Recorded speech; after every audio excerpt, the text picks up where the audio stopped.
texto, Isaías capítulo 6. Queria que você deixasse aberta aí a sua Bíblia, a partir do versículo 1 até o versículo 8, que eu vou falar hoje. Mas eu quero que você deixe aberta aí, nós vamos estudando aos poucos aqui. Eu quero que o meu desejo, a minha vontade, que eu tenho dito para o Senhor desde que eu comecei a preparar essa mensagem, é que isso tudo aqui tenha significado real e dobrado no nosso coração. Que a gente saia daqui não do mesmo jeito que a gente chegou, né? Mas desafiados, querendo realmente viver isso na nossa vida. Então deixa aí aberta a sua Bíblia, Isaías capítulo 6, a partir do versículo 1. E Isaías começa o capítulo 6 com uma frase que carrega mais do que uma simples marcação histórica, mais do que uma declaração. Ele vai falar assim, no ano que morreu, ou no ano da morte do rei Uzias, eu vi o Senhor. Vamos orar. Senhor, queremos pedir que a Tua palavra venha sobre nós nessa manhã, e que ela mexa nos nossos conceitos, que ela nos desafie, que essa palavra venha a falar profundamente através na nossa vida nessa manhã, para que o Teu nome seja glorificado. Entregamos o nosso coração totalmente desprotegido, para que o Senhor faça o que o Senhor achar melhor. A Ti seja toda a honra e glória. Em nome de Jesus. Amém. Irmãos, a morte do rei Uzias significava o fim de uma era de estabilidade política, estabilidade econômica. O rei Uzias, ele foi um rei forte, um rei próspero, mas ele terminou o reinado dele, terminou a vida dele em queda. Ele terminou assim, tomado pelo orgulho, tomado pela lepra, no distanciamento de Deus. O rei Uzias virou assim. E Isaías tem aqui nesse momento um encontro com Deus aqui nesse texto. E esse encontro que redefine a vida dele e mostra para nós o verdadeiro caminho de um avivamento que nós tanto precisamos, tanto queremos na nossa vida. Então ele vai dizer para nós aqui sobre visão, sobre confronto, sobre purificação, sobre envio. Então esse é o processo que o céu realiza na terra, que começa dentro de nós e começa a mexer um pouco naquilo que nós temos do nosso jeitão de ser. Quando nós falamos desse avivamento e desse encontro aqui de Isaías, nós estamos falando que nós precisamos que algo de Deus, algo diferente, algo mais profundo, algo mais relevante, que mexa nesse jeitão de ser que a gente traz a nossa vida toda. E que molda o nosso culto, que molda a nossa adoração, que molda como que nós nos portamos diante das coisas de Deus, diante do próprio Deus. Então, o avivamento, ele não é nada mais do que voltar ao início. Inclusive nas cartas do Apocalipse, você vai ver muito essa expressão de voltar ao primeiro amor. E voltar ao primeiro amor é resgatar no nosso coração valores espirituais, que foram, talvez por algumas coisas que a vida tem, que foram sendo esquecidos no passar do tempo. Aquele momento que nós nos convertemos e que nós então viemos para a igreja, e nós estamos com o nosso coração quebrantado, o nosso coração avivado. E nós cantamos, levantamos as nossas mãos e dizemos, louvado seja o nome do Senhor. Mas que por alguma coisa, por alguma situação que aconteceu na nossa vida, nós vamos esmorecendo, nós vamos enfraquecendo, e o nosso humor ele se torna árido e seco como a areia lá do deserto. E nós já não sentimos mais tudo aquilo que nós sentíamos lá no início. Nós íamos para o culto, nós cantamos, nós oramos junto com os nossos irmãos, mas nós não sentimos mais aquilo que sentíamos, como talvez sozinho no nosso quarto a gente dizia, louvado seja o nome do Senhor, e queríamos viver aquela experiência todo dia. Isso por algum motivo que a vida tem, que nós não sabemos explicar, isso vai se perdendo com o tempo, e nós vamos vivendo uma vida cristã burocrática. Aquela vida que alguém disse para nós que nós temos que vir para a igreja no domingo pela manhã. Ou que alguém disse para nós que de vez em quando a gente precisa ler a Bíblia, ou fazer uma devocional, ou falar de Jesus para alguém, e a gente vai fazendo isso da mesma forma com que a gente almoça, com que a gente janta, que a gente toma café. Se tornam coisas naturais, normais, e a gente esquece que Deus, Ele não é um Deus de coisas naturais, Ele não é um Deus de coisas normais, e que Deus quer fazer nascer de novo no nosso coração aquela terra fértil que tinha lá quando nós nos convertemos. Então Isaías, ele começa aqui no reinado do rei Uzias, e o rei morre. E é interessante porque o trono estava vazio, e o Isaías, ele olha para esse trono, e ele vê o trono vazio, e o primeiro sentimento que vem na cabeça do Isaías: alguma coisa está errada, porque o trono está vazio. E Deus, através dessa visão, vai mostrar algumas coisas para ele, que eu gostaria que ele mostrasse para nós nessa manhã. Você está disposto a ouvir isso? Amém? Está disposto que isso mude o seu coração? Então vamos lá. Primeira coisa que ele fala no versículo 1, ele vai dizer assim, ó: eu vi o Senhor assentado sobre um trono alto e sublime, e as abas das suas vestes enchiam o templo. O avivamento, meus irmãos, ele começa com uma visão de Deus.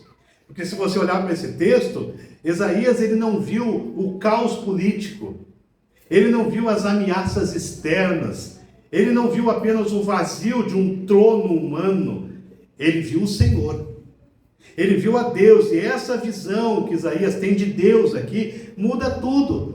Porque no Oriente, o trono era sinal, era símbolo de poder, era símbolo de poder absoluto. E quando Isaías, aqui nesse texto, ele vê o Senhor em seu trono, ele compreende que acima de todas as crises que ele enfrentava, e que você enfrenta também, existe um Deus inabalável. Aleluia! Esse Deus que muda. E ele vai escrever assim, ó: santo, santo, santo é o Senhor dos exércitos, e toda a terra está cheia da sua glória. Irmãos, esse triplo santo aqui é a forma hebraica deles expressarem perfeição. Talvez na nossa língua portuguesa nós poderíamos chamar de superlativo. Talvez hoje a gente não dissesse santo, santo, santo, mas a gente diria: santíssimo é o nosso Deus. E Deus é santo, e Deus é santo no mais alto grau de santidade, completamente diferente de tudo aquilo que a gente vê. Inclusive os anjos, e aqui ele vai falar que os anjos, eles cobrem o rosto, eles cobrem os pés diante de Deus, em reverência e humildade, reconhecendo a majestade de Deus. Irmão, enquanto o clamor ecoa, os umbrais do templo, eles começam a tremer, e a fumaça começa a encher aquele lugar. Eu fico imaginando a majestosidade desse momento. A presença de Deus, ela nunca é neutra, ela não é discreta. A presença de Deus, meus irmãos, ela não pode ser ignorada, porque quando Deus se manifesta na nossa vida, nada em nós fica do jeito que está. Nada pode ficar. Esse é o início do avivamento, ver Deus como realmente Ele é. E quando Deus ele se manifesta em mim, e quando Deus ele se manifesta em você em poder, coisas em nós têm que mudar. Coisas em nós vão manifestar a glória do Senhor. Porque avivamento, meus irmãos, não é quando nós fazemos cultos mais animados. Não. Avivamento não é a intensidade de grito que o pregador dá. Avivamento não é a música emocionante que se coloca registros musicais que vão te levar à emoção. Não. Avivamento não é isso. Avivamento é quando nós enxergamos o Rei assentado no trono e nós entendemos que Ele governa tudo. Isso é avivamento. Qualquer coisa que vai além disso é coisa humana. Qualquer coisa que vai além disso é costume, é prática. Mas o verdadeiro avivamento é quando nós vemos Deus.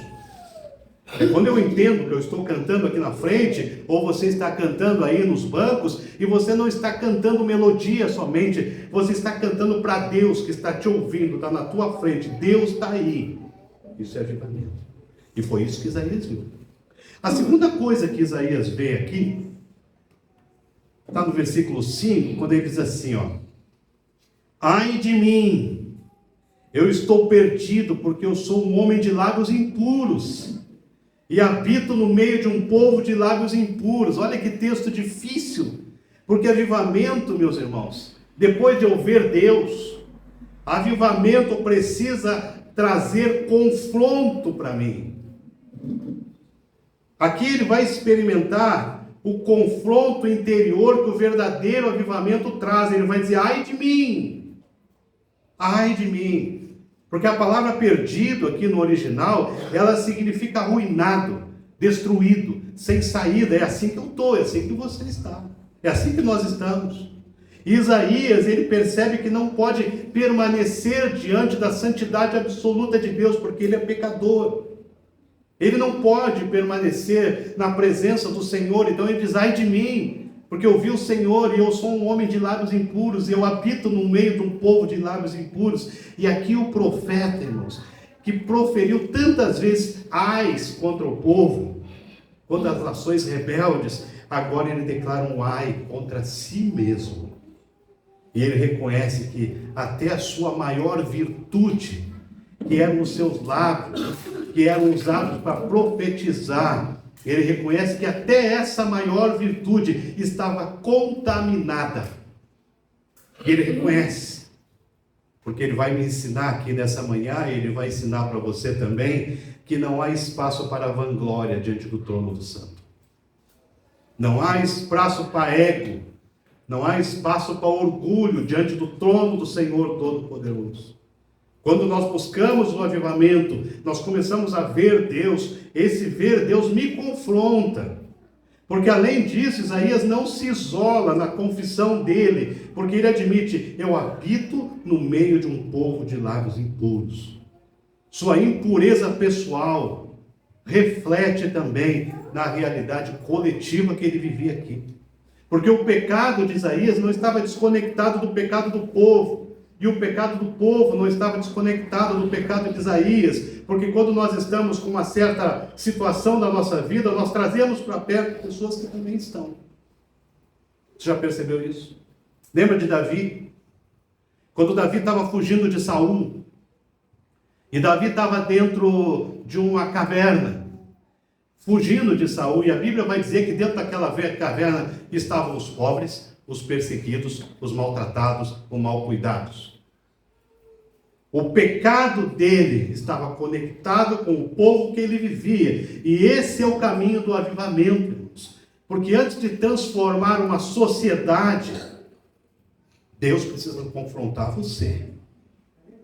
Deus precisa confrontar a mim.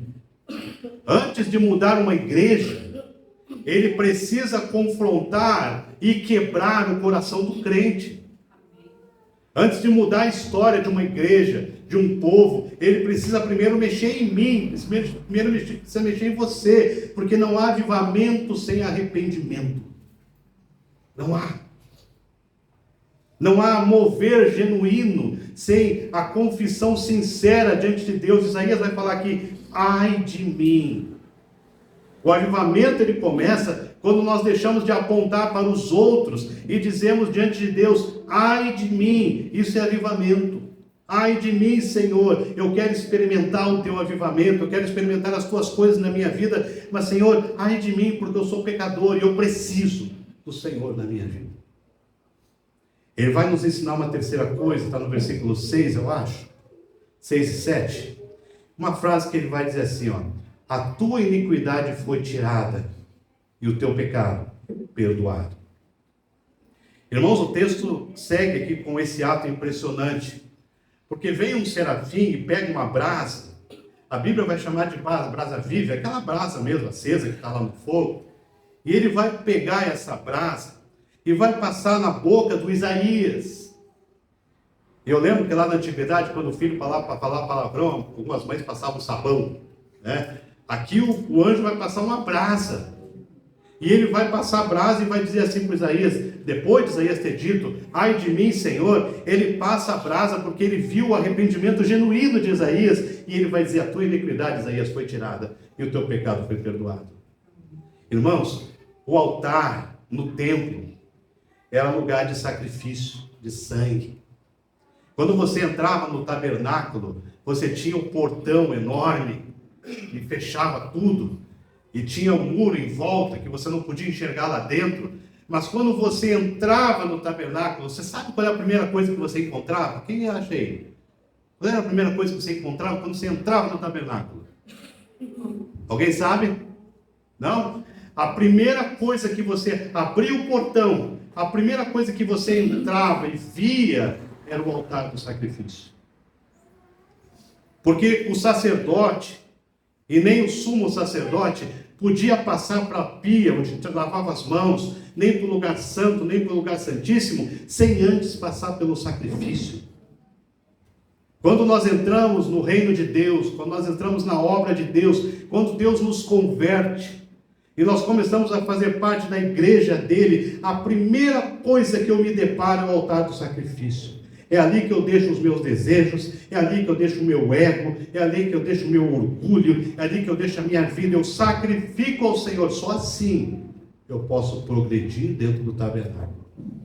Irmãos, a brasa viva aqui, ela simboliza a purificação que só Deus pode realizar. E no Novo Testamento ela aponta para Cristo, que foi consumido na cruz para que o nosso pecado fosse definitivamente removido de nós. Definitivamente. Isaías, ele havia confessado que os seus lábios eram impuros. E quando a gente pensa em lábios impuros, a gente automaticamente vai ligar a dizer palavrão, a falar palavras de maldição. Não é só isso. Os lábios impuros que me impedem de viver a santidade de Deus na minha vida. É justamente aqui que o anjo toca com a brasa. Porque o Senhor trata de maneira específica.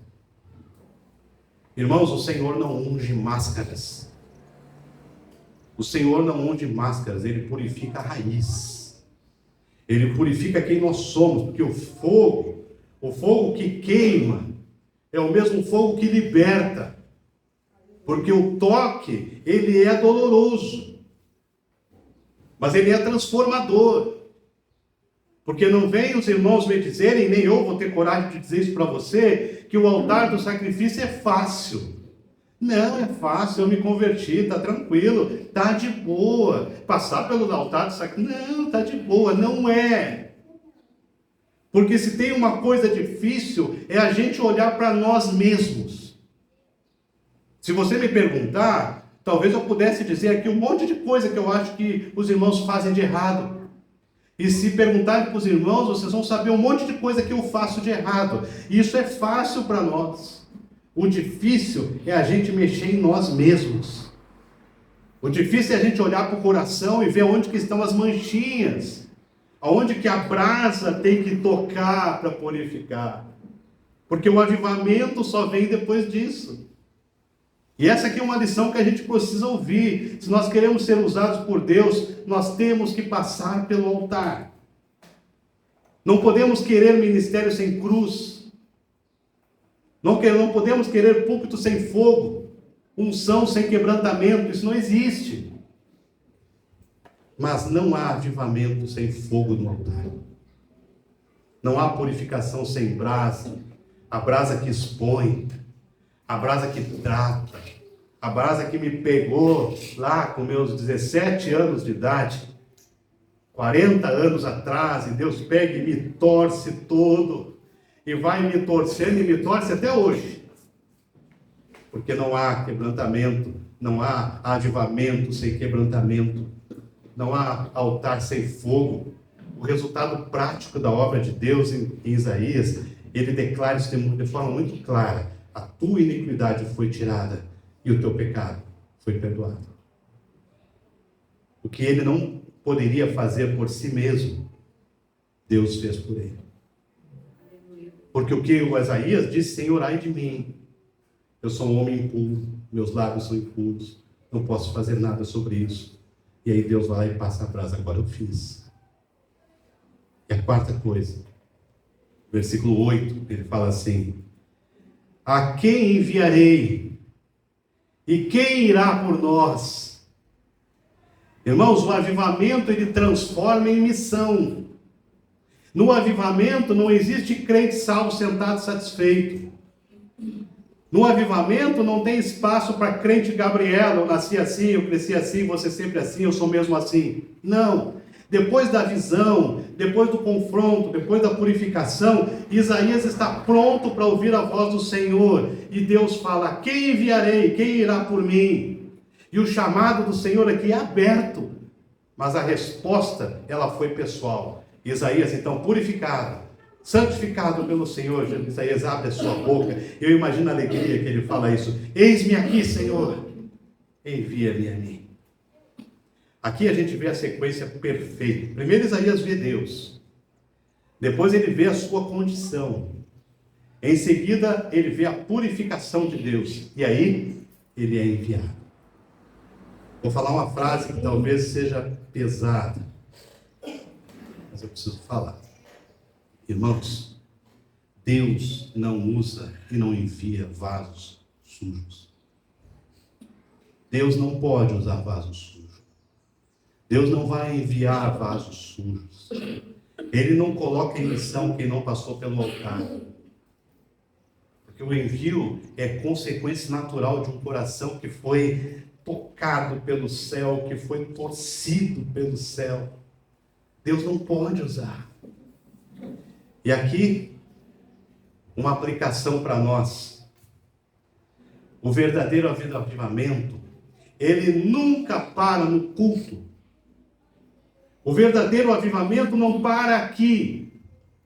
Se agora nós orássemos e você se quebrantasse, você chorasse diante do Senhor e você se jogasse no chão em atitude de consagração ao Senhor, mas esse teu avivamento terminasse aqui hoje, não foi avivamento, foi emoção, foi dopamina, foi o pregador que usou o volume do som, as escalas musicais para provocar a tua emoção, porque o avivamento não termina no culto, o avivamento vai se refletir amanhã no seu trabalho, na sua escola, na sua família. Isso é avivamento.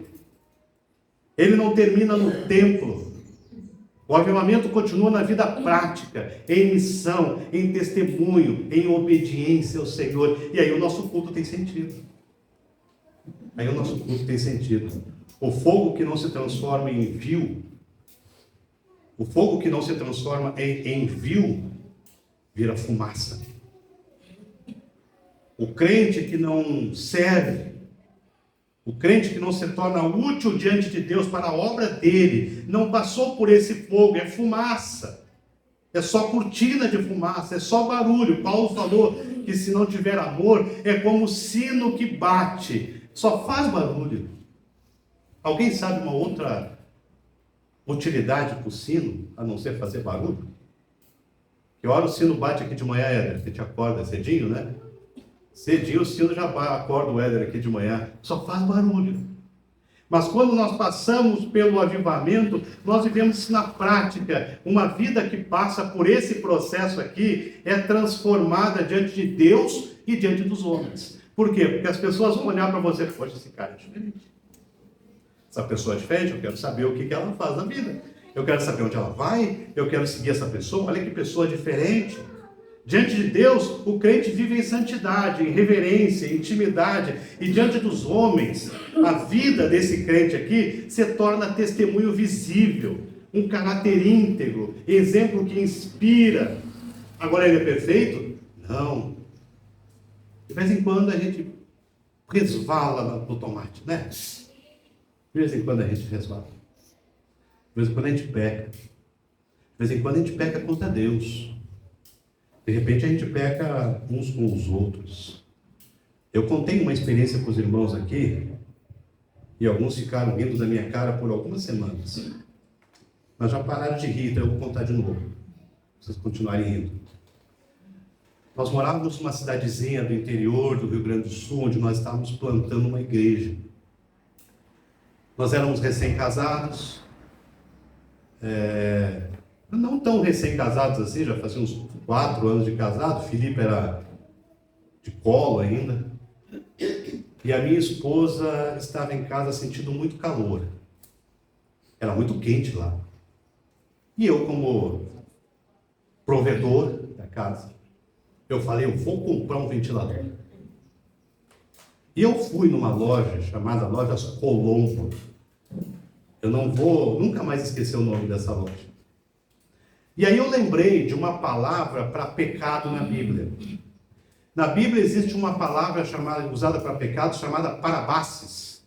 O que é o parabases? Parabases ele significa assim, você está entrando num lugar, o chão está molhado, você pisou, resvalou e caiu. É isso que está falando lá. Ele vai tratar o pecado como algo que você resvalou e caiu. Você não planejou, você não queria, mas você pecou. E naquela loja Colombo eu lembrei do parabases. Porque eu comprei o ventilador. Feliz da vida, vou levar para minha esposa, ela vai ficar feliz. E quando eu estava saindo da loja, tinha aquelas ilhas no meio, sabe aquelas ilhas que existe de caixa assim, né? E eu coloquei a muleta no chão e estava molhado. E o parabases se tornou muito real na minha vida naquele momento. Porque eu resvalei, a muleta voou para um lado, eu voei para o outro, o ventilador voou para o outro, e eu voei exatamente para o lugar que tinha aquela ilha de ventiladores, e eu caí ali, e eu levei todos os ventiladores comigo e tal. Eu levantei todo sem graça, mas dando uma de machão, não foi nada, e saí todo vergonhado, o ventilador até quebrou. E daí eu lembrei do parabases. Porque quando você peca, a não ser que você já esteja na impiedade, mas quando você peca, você não planeja. Se nós experimentamos esse avivamento do Senhor, é mais ou menos quando você cai, você não planejou, eu vou ali cair agora. Não, você caiu.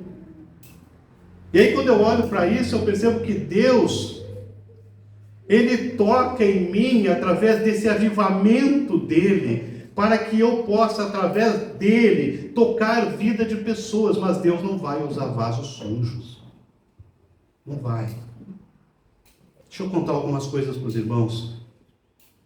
Nos Estados Unidos, no ano de 1734, havia uma necessidade de alcançar novos crentes.